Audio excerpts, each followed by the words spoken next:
coach, and then we'll go to questions. Man, first of all, I just want to thank my Lord and Savior, Jesus Christ. I'm so blessed to do what I do with these young men, and they're just such terrific guys, and they're just so much fun to be around.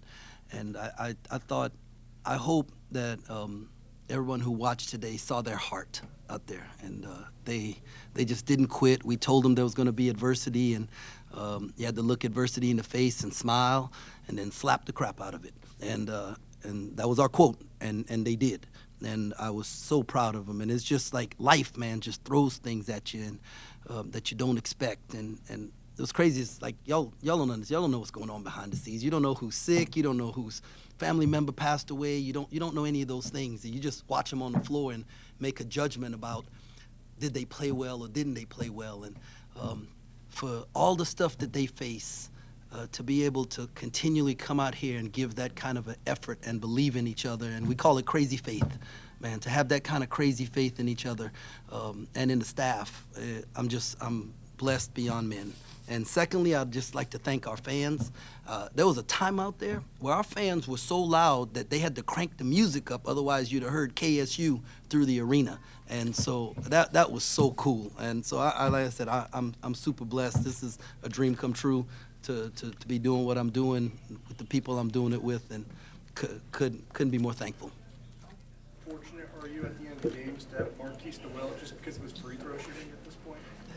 Man, I'm fortunate for 40 minutes a game to have Marquis Noel out there. All right, that's like, and he missed a minute and a half of game time, like, you know, and we're trying to figure out a way to get him rest, but yeah, we're fortunate to have him. But I mean, I think Ish is like 95% too. So, and Cam Carter makes big free throws. That's just what he does. And so, yeah, I'm very, very blessed.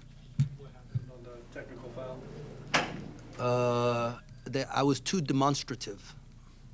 That was. I didn't say anything. I made sure the radio, my mom heard that I didn't say nothing that would have gotten me a tech. But I was demonstrative. I was demonstrative on purpose.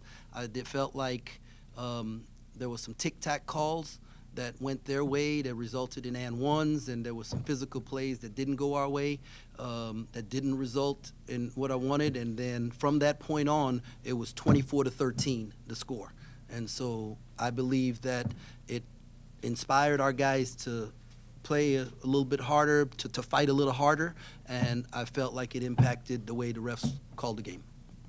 You've come in here after the last few games and kind of talked about how players might be battling some personal things right now. To be able to get two important wins like this, how much of a respite do you think that can be for some of the personal battles that they might be going through, without getting into those details, obviously?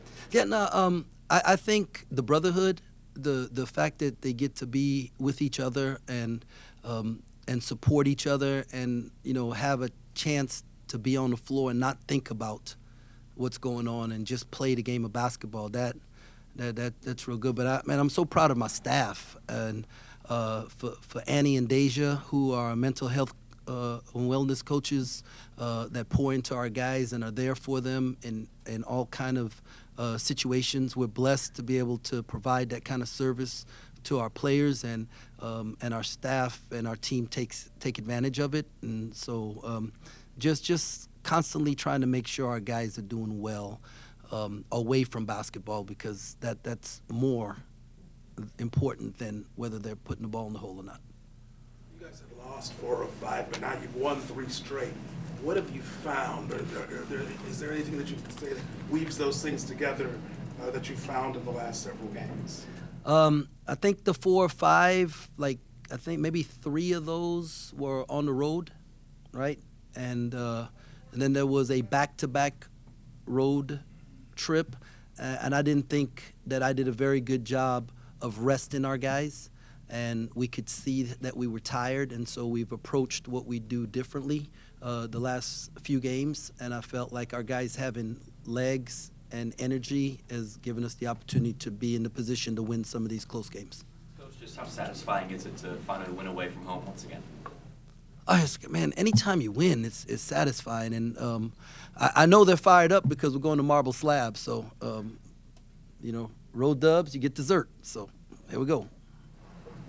Jerome, how does Marquis lead in, the the huddle, late game situations, what does he say to the guys? What does he do to be a leader more so than he is? Well, first of all, he's vocal, and he's very assured of himself with what he says. Like, this is what we're gonna do. This is how we're gonna do it. We're gonna get it done. You know, and then he asks questions. Like, if we're explaining something, he will ask a question that maybe one of the other guys might have at the time, but he's sharp enough to pick up that they may not want to ask that question, and he asks the right questions at the right time. But more importantly, man, he steps out there and he lays it on the line, man. You know, I mean, like, win or lose, he's not afraid of the moment, and I think the guys rally around that.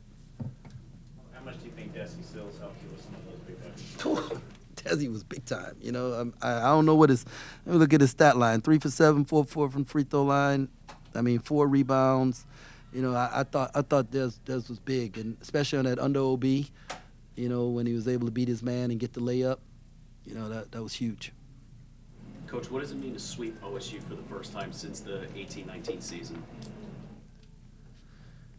It means we got 10 wins in conference, and you know, we get to keep going. It's hard to sweep anybody in this league, you know, and so Mike does a great job. They're a really good team. I think they're an NCAA tournament team, and you know, so anytime you get a win, you're just excited.